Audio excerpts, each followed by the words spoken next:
اور کہا تھا کہ عیسیٰ علیہ السلام کے بارے میں آپ کا نظریہ غلط ہے، وہ تو اللہ تبارک و تعالیٰ کے بیٹے ہیں، وہ اللہ کے بندے نہیں ہو سکتے کہہ کر انہوں نے کہا تھا۔ رسول پاک علیہ السلام نے ان کو سمجھایا تھا کہ کیوں ایسا کہہ رہے ہو، تو کہنے لگے آپ ایسا کوئی بندہ ہے تو بتائیے کہ جس کو بغیر باپ کے پیدا کیا گیا ہو۔ بغیر باپ کے کوئی اولاد تو پیدا نہیں ہوتی، جب یہ بغیر باپ کے پیدا ہوئے تو اس کا معنی یہ ہے کہ اللہ ان کا والد ہے اور یہ اللہ کے بیٹے ہیں۔ نعوذ باللہ، یہ ان کا باطل عقیدہ تھا، انہوں نے اس عقیدے کا اظہار کیا۔ اللہ تبارک و تعالیٰ کے پیارے محبوب پاک علیہ السلام نے اتمام حجت کی دلیل ان کے سامنے رکھی، انہوں نے تقاضا کیا، اللہ نے وہی نازل کی، فرمایا ان مثل عیسیٰ عند اللہ کمثل آدم، اے حبیب ان کو یہ مثال بھی دے دیجئے۔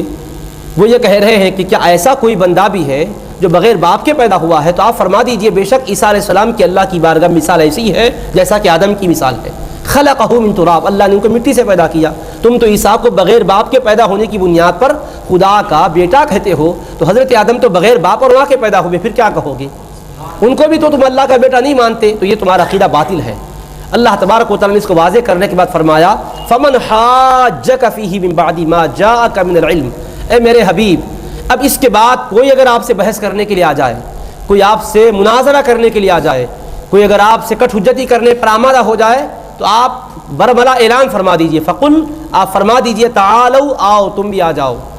میدان میں، ہم بھی آتے ہیں۔ کیسے آتے ہیں؟ ندعو ابناءنا و ابناءکم، ہم اپنے بیٹوں کو بلاتے ہیں، تم بھی اپنے بیٹوں کو بلاؤ، ونساءنا و نساءکم، ہم بھی اپنی مستورات کو لاتے ہیں، تم بھی اپنی مستورات کو لاؤ، وانفسنا و انفسکم، ہم بھی اپنے آپ کے ساتھ آتے ہیں، تم بھی اپنے آپ کے ساتھ آؤ۔ پھر اس کے بعد کیا ہوگا؟ ہم مباہلہ کریں گے، کس طرح سے؟ فنجعل لعنت اللہ علی الکاذبین، ہم یہ کہہ دیں گے جو جھوٹا ہے اس پر خدا کی لعنت اور پھٹکار ہو، تو مباہلہ کرنے کے لیے تیار ہو جاؤ۔ حضور پاک علیہ السلام نے جب یہ اعلان فرما دیا، وہ اپنی قوم میں جا کر مشورہ کرنے لگے، مشاورتی اجلاس منعقد ہوا۔ اللہ کے پیارے محبوب دوسرے دن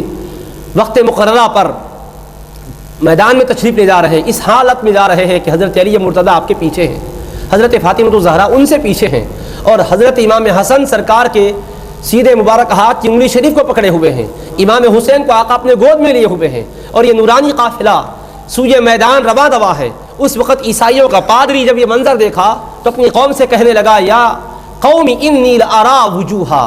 اے میری قوم میں ایسے مبارک چہروں کو دیکھ رہا ہوں، لو سأل اللہ ان یزیل جبلا من مقامہ لازالہ بہا، اگر یہ اللہ کی بارگاہ میں گزارش کریں، التجا کریں، معروضہ کریں کہ پہاڑ کو اللہ اپنے مقام سے ہٹا دے، تو ضرور اللہ تبارک و تعالیٰ ان کے مبارک چہروں کی لاز رکھنے کے لیے پہاڑ کو اپنے مقام سے ہٹا دے گا۔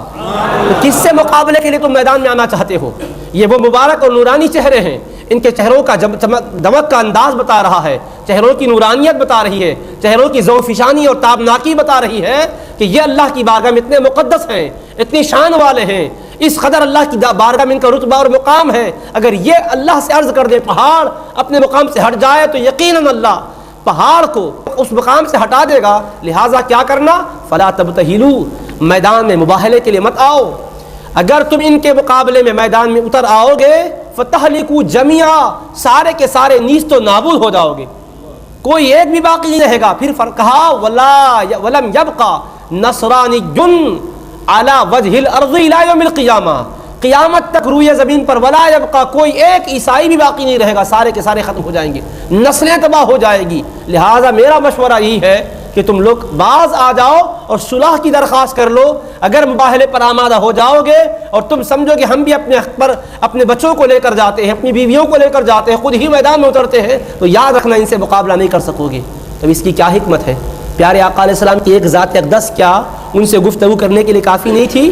ہر مسلمان کا یہی عقیدہ ہے کہ وہ حبیب وہ ہیں کہ حق و صداقت کے لیے آپ کے اور کسی چیز کی ثبوت کے لیے دلیل ہی ضرورت نہیں ہے، انگشت اقدس سے اشارہ فرما دیتے ہیں تو ڈوبا ہوا سورج پلٹ آتا ہے، وہی حبیب اپنی نورانی انگلی سے اشارہ فرماتے ہیں، چاند کا سینہ چر جاتا ہے، چاند دو ٹکڑے ہو جاتا ہے، وہ حبیب اشارہ فرماتے ہیں، درخت سجدہ ریزی کے لیے آ جاتے ہیں، وہ حبیب پاک کے نام نامی کا واسطہ دیا جاتا ہے، گزشتہ آپ نے سنا دریائے دجلہ راستہ دے دیتا ہے، تو سرکار کو اپنے دین کی حقانیت کے لیے کسی فرد کو بطور ثبوت پیش کرنے کی حاجت نہیں تھی۔ اللہ نے پھر یہ کیوں فرمایا؟ حبیب آپ اپنے شہزادوں کو لے کر جائیے، اپنے نواسوں کو لے کر جائیے، نواسے کیا حضور پاک علیہ السلام کے دین کے لیے حضور کے علاوہ مزید کوئی اور دلیل بن سکتے تھے؟ حضور کی ذات برہان عظیم ہے۔ اللہ نے فرمایا قد جاءکم برہان من ربکم، کہ بے شک تمہارے پاس میرا حبیب خود ایک روشن دلیل بن کر آیا ہے۔ سرکار کی ذات اقدس خود سراپا معجزہ ہے، پھر کیوں آقا کو اللہ نے فرمایا حبیب اپنے شہزادوں کو میدان میں لے کر جائیں؟ حقیقت یہی ہے کہ سرکار کے دین کے لیے وہاں بظاہر کوئی ضرورت نہ تھی، مگر آقا کے دین کی حقانیت کو عیسائیوں پر واضح کرنے کے لیے شہزادوں کے انتخاب کا مقصد یہ تھا کہ قیامت تک آنے والوں کو ذہن مل جائے کہ حسن